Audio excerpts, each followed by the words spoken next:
मैं आपसे पूछना चाहूंगी कि दांतों का इन्फेक्शन क्या चीज़ है, जिसकी वजह से पेन होता है, पस आती है और इस तरह के इश्यूज होते हैं, डिफिकल्टी होती है खाने पीने में।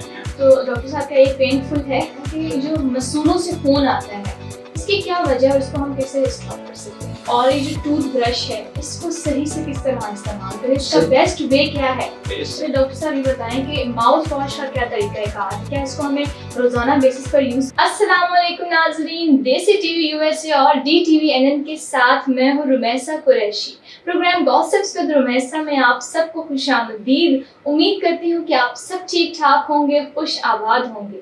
आज का प्रोग्राम बहुत इंफॉर्मेटिव होने वाला है। आज हमारे साथ मौजूद हैं डॉक्टर काशिफ रजा, जो कि एक डेंटल सर्जन है, एंडोडोंटिस्ट हैं और ऑर्थोडोंटिस्ट हैं। इनकी तरफ बढ़ते हैं और इनसे गुफ्तगू हम आज करेंगे दांतों के मसाइल के हवाले से।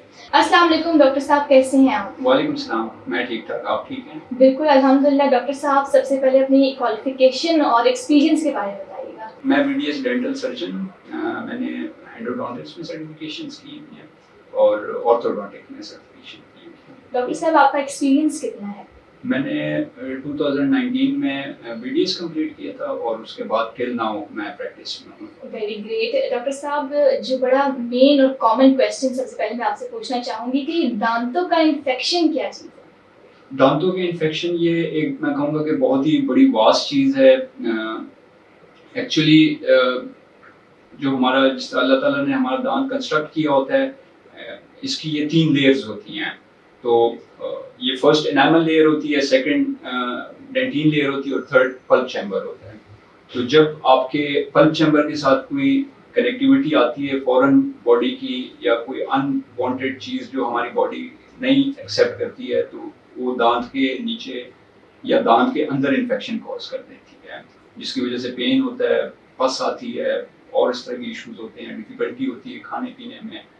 तो ये इसमें जो है दांत की इन्फेक्शन हम फिर रेडियोग्राफ से देखते हैं, एक्सरेज करते हैं, उसमें हमें फिर ये नज़र आता है कि ये डेंटल इन्फेक्शन। इसमें फिर थोड़ा सा वास्ट हो जाता है कि एक रिवर्सिबल पल्पाइटिस होते हैं, एक इरिवर्सिबल पल्पाइटिस होते हैं। हमारे कुछ टेस्ट होते हैं, हम पेशेंट पे यहाँ पे वो पहले टेस्ट करते हैं, जज करते हैं कि ये जो इन्फेक्शन है ये किस एक्सटेंट तक वास्ट मतलब ज़्यादा गई है। अच्छा, और ये जो रूट कनाल है, ये क्या चीज़ है और ये कब और किस सूरत में करवानी चाहिए? ये एक्चुअली मैं कहूँगा कि इन्फेक्शन की ही क्योर जो है वो रूट कैनाल की तरफ चला जाता है। रूट कैनाल में एक्चुअली ये जो हमारी थर्ड लेयर होती है पल्प चैम्बर में, हमारी नर्व्स होती हैं, ब्लड वेसल्स होती हैं, ये इन्फ्लेम हुई हुई होती हैं और ये इन्फेक्शन कॉज कर देती हैं। तो व्हाट वी डू एक्चुअली कि उसमें हम पल्प चैम्बर को रीच करते हैं।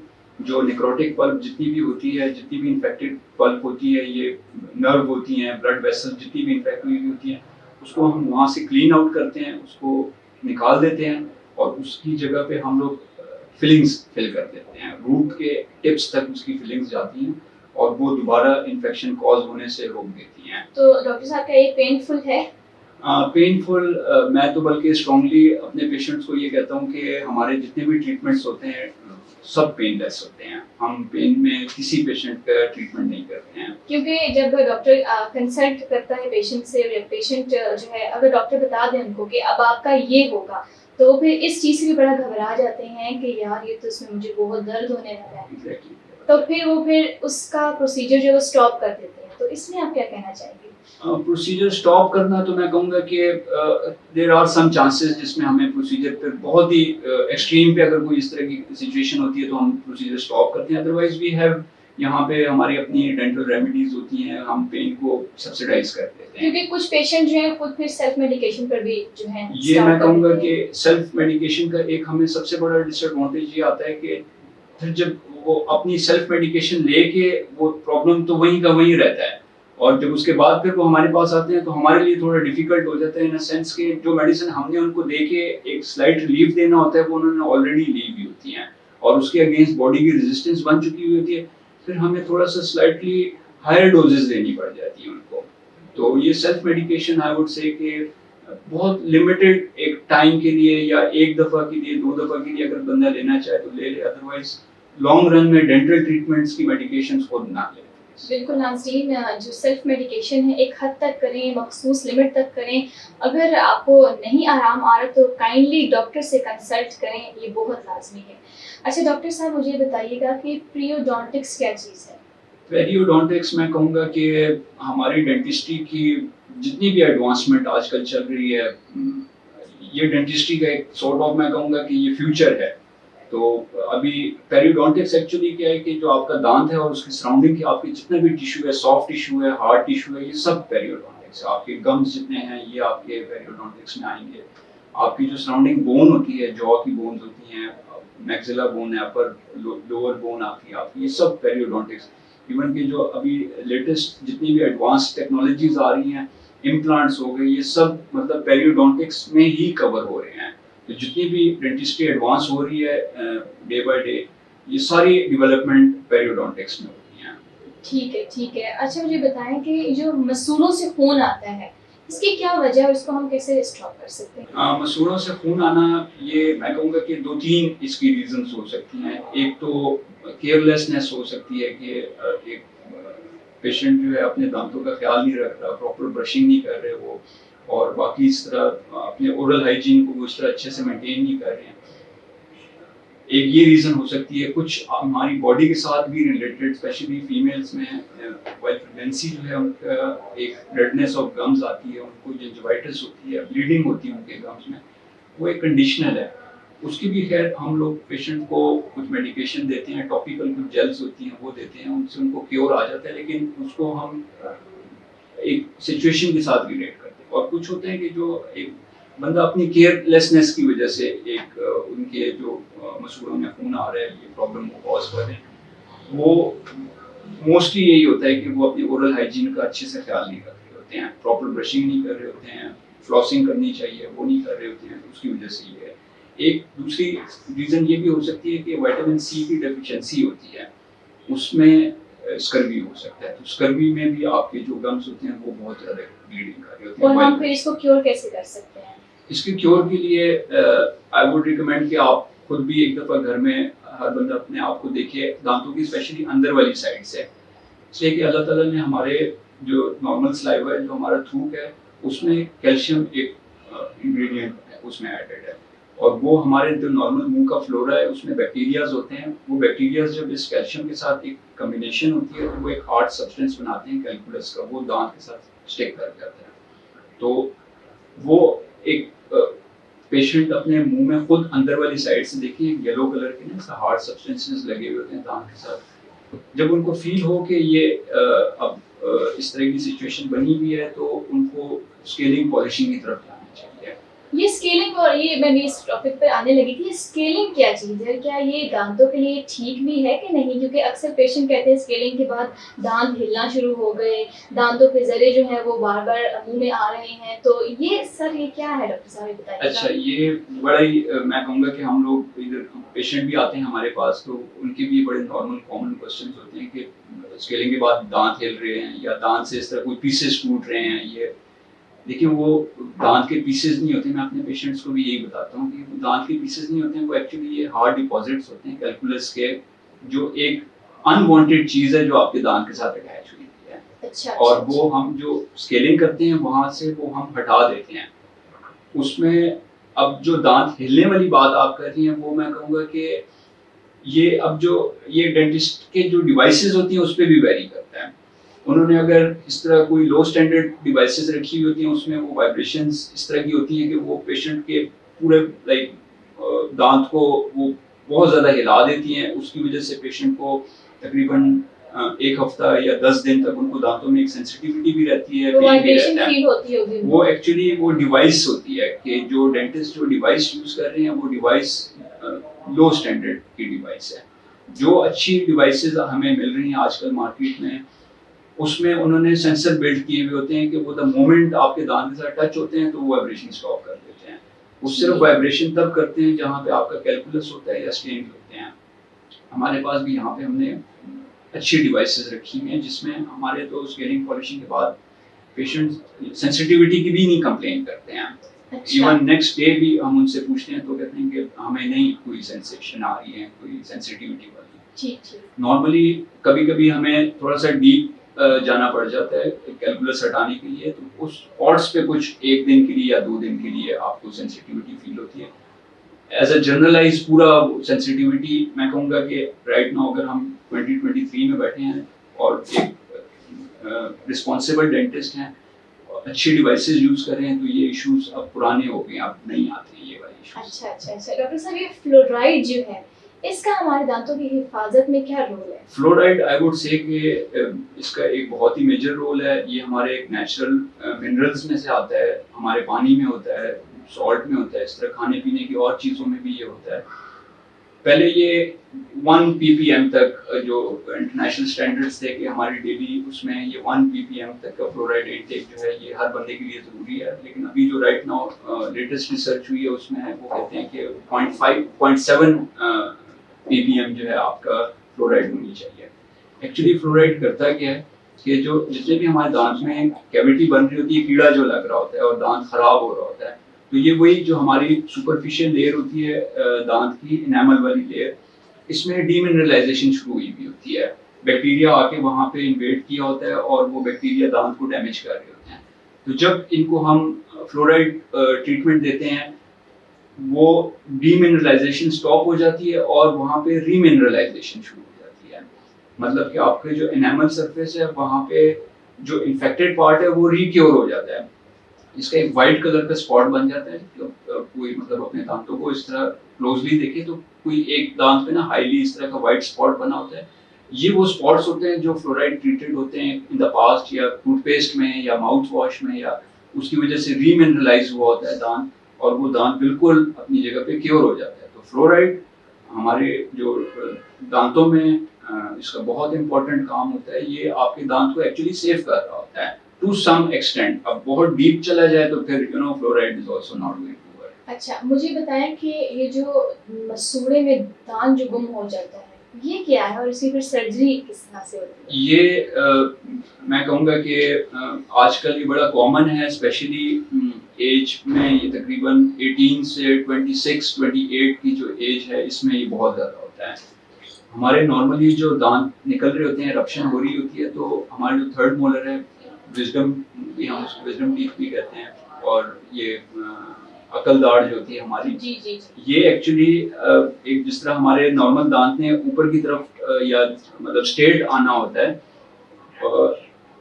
जो मसूड़ों में गुम हुआ होता है वो एक्चुअली आपके टिल्टेशन आ जाती है और वो बाहर ही नहीं आ पाता है। एक्चुअली अच्छा। उसमें हो क्या जाता है कि वो आपके जो फ्रंट वाला दांत होता है उसको वो जो बाहर निकलने की वो कोशिश कर रहा है, वो अगले दांत को वो हिट कर रहा होता है। अच्छा अच्छा। जिसकी वजह से पेशेंट्स के स्वेलिंग हो जाती है, अच्छी खासी पेन होती है, बहुत स्वेयर पेन होती है उसकी, और उनको बहुत लाइक प्रॉब्लम होती है। तो उसका अब ट्रीटमेंट जो है वो होते ही सर्जिकल है कि अब जो एक नॉर्मल एक्सट्रैक्शन होती है वो अब हमें क्लिनिकली क्राउन नजर आ रहा होता है, दांत हमें नजर आ रहा है, तो हमारे पास वो जो टेक्निक्स हैं हम वो उधर अप्लाई करते हैं और दांत को हम एक्सट्रैक्ट करते हैं। अब एक दांत हमें नजर ही नहीं आ रहा है और वो बोन के अंदर एम्बेडेड है, फंसा हुआ है बोन के अंदर, तो हमें वो स्लाइटली एक इंसिजन देनी होती है, फ्लैप को रेस करते हैं, वहां से बोन को हम थोड़ा सा कट करते हैं और स्पेस बनाते हैं कि जिससे हम दांत को लिफ्ट अप करते हैं। तो ये फिर सर्जिकल ये जो इम्पैक्टेड होता है, जो मसूड़े के अंदर गुम हुआ होता है दांत होता है, ये फिर ट्रीटमेंट इसकी होती ही सर्जिकल है। अच्छा अच्छा अच्छा डॉक्टर साहब, काफी लोग होते हैं उनके दांतों में बहुत दर्द होता है और कीड़ा लग जाता है, तो वो बस बोलते हैं कि बस हमारा दांत निकल जाए, तो क्या ये ठीक है दांत फौरन निकाल ये बहुत फ्रीक्वेंट होता है हमारे पास। पेशेंट आते हैं और उनको वो पेन आ रहा होता है, दर्द हो रहे होते हैं दांत में, वो बस आते साथ ही ना हमें कहते हैं कि बस डॉक्टर साहब निकाल दें हमारा दांत। मैं नॉर्मली अपने पेशेंट्स को ना हम जज करते हैं, देखते हैं कि if we can save this, तो हम उनको वो पॉसिबिलिटी बताते हैं। वो फिर भी इंसिस्ट करते हैं कि नहीं बस डॉक्टर साहब निकाल दें ये इस तरह। तो मैं नॉर्मली उनको भी इस तरह गाइड करता हूँ कि ये अल्लाह ताला ने आपको जो 32 दांत दिए हुए हैं, या आप ऐसे समझें कि ये 32 हीरे दिए हुए हैं आपको, और आप मुझे ये कह रहे हैं कि आप मेरा ये एक हीरा निकाल दें और उसको बस ये फेंक दें यहाँ पे। तो मैं स्ट्रांगली इंकरेज करता हूँ इस तरह के पेशेंट्स को कि वो दांत को ना निकलवाएं और जो ट्रीटमेंट है उसकी तरफ जाएं। इसलिए कि अगर देखें एक दांत में, मैं आपको ना एक छोटी सी स्टोरी बताता हूँ, हमारे जो नॉर्मल हम एक्सपीरियंस करते हैं डेंटल प्रॉब्लम, होता क्या है कि सबसे पहले आपके एक कैविटी बनती है, एक छोटी सी कैविटी बनती है जो आपके एनामल सरफेस को खराब कर रही होती है। वो कैविटी इंक्रीज करती है, डेंटिन लेवल पे पहुंच जाती है, डेंटिन लेवल से वो बल्ब चैम्बर पे चली जाती है। हमारे लोग नॉर्मली क्या करते हैं कि वो जब तक बिल्कुल ही वो स्वेलिंग हो जाए, पेन हो जाए, उनको बिल्कुल ही जब वो तकलीफ वाली एक्सट्रीम हालत आ जाए तो तब वो डेंटिस्ट के पास आते हैं। इंस्टेड के वो जब छोटी सी कैविटी बनी हुई थी उसी टाइम पे वो उसका एक सिंपल सी ट्रीटमेंट है, फिलिंग करवा लेता है पेशेंट और बिल्कुल ही वो वहीं पे स्टॉप हो जाता है प्रॉब्लम। वो उसको इतना स्वेयर हालत पे ले आते हैं कि जिसमें अब उनसे भी बर्दाश्त होना मुश्किल हो जाता है। बिल्कुल ऐसा ही है। तो जितना आप डेंटल ट्रीटमेंट को डिले करते हैं वो आपको एक तो पेनफुल बहुत ज्यादा हो जाता है और दूसरा आपको वो एक्सपेंसेस वाइज भी वो बहुत आपको हैवी कॉस्ट पड़ता है। फिर सारी तो फिर वही बात होगी ना कि फिर से सेल्फ मेडिकेशन जो है वो स्टार्ट एग्जैक्टली अब उन्होंने ना देखें यही सेल्फ मेडिकेशन भी ली हुई होती हैं, फिर हम जो उनको मेडिकेशन दे रहे होते हैं वो भी उन पे उस तरह अच्छे से इफेक्ट नहीं कर रही होती हैं। इवन कि ये अब मतलब दांत निकालना भी जो है उनको लग रहा होता है कि ये एक फाइनेंशियली उनको कम प्राइस में करना पड़ जाएगा, लेकिन अगर लॉन्ग रन में वो देखें एम्प्टी स्पेस बन जाती है। कल को वो जब खाना खाते हैं कोई हार्ड सब्सटेंस उस एम्प्टी जगह पे लग रहे होते हैं, उनको वहां पे भी तकलीफ होती है। एक वैसी उनकी बाइट खराब हो जाती है, वो फिर उस साइड से प्रॉपरली खाना पीना भी, तो देन वो फिर पेशेंट हमारे पास दोबारा आते हैं कि अब डॉक्टर साहब इसको फिल करना है, ये जैसे दांत निकले इसको अब लगाना भी है। तो उसके फिर उनके एक दांत निकालने के अगर वो ट्रीटमेंट करते हैं तो उसमें उनके कम चार्जेस लग रहे होते हैं, और अगर वो निकलवाते हैं तो वो जब लगाने तक बात आ जाती है तो वो उस ट्रीटमेंट से भी डबल तकरीबन प्राइस पे बात चली। तो अगर डॉक्टर साहब चले अगर लेट्स से दांत निकलवा लिया, इसके बाद अब क्या प्रोसेस होगा? अब एक पेशेंट हमारे पास आया है जिसने पहले से दांत निकलवा दिया है, तो फिर उसके लिए हमारे पास 2-3 ऑप्शन आ जाती हैं। एक आई वुड रिकमेंड के क्राउन ब्रिजेस की ऑप्शन होती है। उसमें ये होता है कि हमें साइडों वाले दांतों से एक सपोर्ट चाहिए होती है जिसको हमें थोड़ा सा उसको प्रिपेयर करना होता है, साइड के दांत को जिधर से हमने वो ब्रिज को सपोर्ट देनी है। उसमें दांत का कुछ कट भी हो जाता है, कुछ बार आपका बिल्कुल ठीक ठाक दांत होता है और उसको हमें सिर्फ सपोर्ट लेने के लिए हमें कट करना पड़ जाता है। दूसरा एक जो सबसे बेस्ट ऑप्शन है वो इम्प्लांट की है। उसमें आपकी सराउंडिंग के दांतों को कोई इफेक्ट नहीं करते, कोई डेंटिस्ट टच भी नहीं करते उनको, और आपका जिस तरह एक दांत वहां से निकला है एज इट इज वहां पे आपका दोबारा दांत आ जाता है। क्राउन ब्रिजेस में एक लिमिटेशन ये भी आ जाती है कि जो क्राउन ब्रिजेस होते हैं ये हम एक्सपेक्ट कर रहे होते हैं कि ये पेशेंट के तकरीबन 10 to 15 ईयर्स तक ये चलेगा, और डेंटल इम्प्लांट जो होते हैं वो ये फॉर लाइफ है। वो हम एक्सपेक्ट करते हैं कि पेशेंट फॉर लाइफ अब इसको ये यूज करेगा। तो बेस्ट ऑप्शन जो एक मिसिंग दांत है उसकी तो इम्प्लांट ही है। सेकंड ऑप्शन में फिर ये क्राउन ब्रिजेस आ जाते हैं।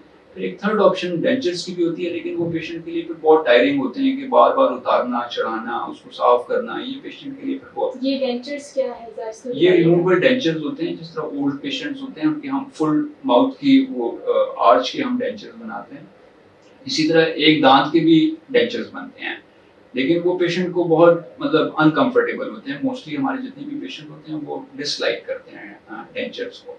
तो फिर अच्छा ऑप्शन जो होता है हमारे पास वो फिर क्राउन ब्रिजेस का होता है, और फिर जो अल्टीमेट बेस्ट ऑप्शन है वो इम्प्लांट का है। अच्छा डॉक्टर साहब ये बताएं कि माउथ वॉश का क्या तरीका कार है? क्या इसको हमें रोजाना बेसिस पर यूज करना चाहिए? आई वुड रिकमेंड कि ब्रशिंग के साथ ना इसको एक हैबिट बनानी चाहिए कि जब भी ब्रशिंग करें तो उसके साथ ना फिर ये माउथ वॉश भी। एक्चुअली ये माउथ वॉश का क्या रोल है? माउथ वॉश का देखें एक वही नॉर्मल फ्लोरा है, कुछ बैक्टीरियाज हैं हमारे मुंह में जो हार्मफुल हैं, कुछ हैं जो हमारे लिए यूजफुल हैं। जो माउथ वॉश है वो आपके अनवांटेड जितने भी सब्सटेंसेस हैं आपके मुंह में वो उनको वो क्लीन आउट कर देता है। वो कोई फूड डेब्रिस भी हो सकती हैं, हमने कुछ खाना खाया है कहीं पे वो फंसा हुआ है, और वो जो माउथ वॉश होता है वो उसको ब्रेक डाउन कर देगा, और वो आपको एक तो सफाई की तरफ आपको वो प्रमोट करेगा, और दूसरा आपको फ्रेश ब्रेथ आ जाती है, और आपको ओवरऑल एक माउथ की हाइजीन आपकी उससे बेटर होती है। उसकी कितनी मिकदार होनी चाहिए, कितना स्वीट? आई वुड से कि 5 ml is more than enough. उसकी आप अगर गार्गलिंग करते हैं 2-3 मिनट के लिए और उसको स्पिट करते हैं तो 5 to 10 ml ये एक नॉर्मल सिप जितना इंसान का होता है, this is more than enough. और ये जो टूथ ब्रश है इसको सही से किस तरह इस्तेमाल करें? इसका बेस्ट वे क्या है? सही वे तो मैं कहूँगा कि एक होता है, इसको बास टेक्निक कहते हैं, हमें स्टडीज भी पढ़ाया भी होता है ये। उसमें 45 डिग्री का एंगल बनाना होता है आपके गम और दांत के साथ, ताकि आपके जो अगर फूड डेब्री हैं या कुछ अनवांटेड चीज़ है जो आपके मसूड़ों और दांत के बीच में आया हुआ है, तो वो 45 डिग्री के जो एंगल से आप उसको स्ट्रोक्स देंगे तो उससे वो क्लीन आउट होगा, और उसके बाद अप डाउन स्ट्रोक्स होते हैं। ये सबसे एक बेस्ट तरीका है। बास टेक्निक है, ये आप कहीं पे भी सर्च कर लें, इसकी एनिमेशंस भी आपको मिल जाएंगी, आपके इसके बहुत डिटेल में मिल जाएगा, तो वो एक टेक्निक प्रेफर करते हैं। और ये जो टूथपेस्ट है ये किस तरह इसमें ऐसा कौन सा इंग्रेडिएंट होना चाहिए जो बड़ा दांतों को के लिए मुफीद साबित हो? इंग्रेडिएंट्स तो मैं कहूँगा कि बहुत सारे हैं इस तरह, वो टूथपेस्ट के रोल पे डिपेंड करता है कि अब एक दांत कोई पेशेंट है जिनके सेंसिटिविटी का इशू आ रहा है, तो उनके लिए अब वो टूथपेस्ट अच्छा है जिसमें पोटेशियम नाइट्रेट होती है। इसी तरह अब कुछ लोग होते हैं वो वाइटनेस को वो प्रेफर कर रहे होते हैं, तो उनके लिए फिर इस तरह कुछ और टूथपेस्ट हैं। इसी तरह मैं कहूँगा कि आई वुड स्ट्रांगली रिकमेंड कि एक टूथपेस्ट कॉन्टिन्यूसली यूज भी ना करें, कीप ऑन चेंजिंग, ये हर बार जब भी लें तो कोई दूसरा लें, या उसी कंपनी के फिर और फ्लेवर्स होते हैं, फ्लेवर चेंज कर लें, लेकिन एक टूथपेस्ट कॉन्टिन्यूसली कभी भी नहीं यूज करें। उसकी तादाद कितनी होनी चाहिए, कितना टूथपेस्ट लेना चाहिए? टूथपेस्ट मैं कहूँगा कि जो आपके ब्रश के जितने जिधर ब्रिस्टल्स होते हैं उसके हाफ ऑफ द भी आप कर लें, बहुत ज्यादा है ये, मैं कहूँगा उससे भी थोड़ा कम। ये टूथपेस्ट की क्वांटिटी इतनी ज्यादा ना, वो जिस तरह एड्स में दिखाते हैं इतना नहीं, थोड़ा सा भी हो, हाफ ऑफ द ब्रिस्टल्स भी हो, this is more than enough. Doctor साहब, टाइम बहुत कम है, now we have to wind up our programme. जाते जाते प्रोग्राम के इख्तिताम का वक्त भी हो चुका है। मैं ये आपसे गुजारिश करूंगी कि हम अपने दांतों को किस तरह से, ऐसी क्या टिप्स हैं जिनसे हमारे दांत जो हैं सही रहें, क्या हिफाजत है? एक तो मैं स्ट्रांगली डेंटल फ्लॉसिंग को रिकमेंड करूंगा, इसलिए कि जो आपका टूथब्रश है, टूथब्रश आपको 40% सफाई देता है दांतों की, जो डेंटल फ्लॉसिंग है वो आपको 60% दे रहा है। जितने भी आपके ज्यादातर इश्यूज बन रहे होते हैं वो दो दांतों के बीच में बन रहे होते हैं। जो ब्रशिंग है वो तो हम सामने वाली जो सरफेसेस हैं वो जो हमें नजर आ रही हैं उसको वो साफ कर देगा। अब जो दो दांतों की बीच वाली जगह है वहां पे ब्रश रीच ही नहीं करता। तो डेंटल फ्लॉसिंग मैं कहता हूँ कि ये अपनी डेली रूटीन का उसको हैबिट बनाएं, दिन में एक दफा या 3 दिन में एक दफा या हफ्ते में एक दफा ये जरूर करें। इससे आपके दांत की, मैं कहूँगा कि आपकी दांत की लाइफ बहुत बढ़ जाती है, अबव 100 इयर्स भी जा सकती है अगर डेंटल फ्लॉसिंग को आप अपने रूटीन में ऐड कर लेते हैं। ठीक है, ठीक है। नाज़रीन, प्रोग्राम के इख्तिताम का वक्त हो जाता है। उम्मीद करती हूँ कि आज का प्रोग्राम आप सबके लिए बहुत मुफीद साबित हुआ होगा। फिर मिलेंगे किसी नई गेस्ट के साथ, किसी नई स्टोरी के साथ। अपना ख्याल रखिए, दूसरों का ख्याल रखिए और देखते रहिए देसी टीवी USA और DTV NN।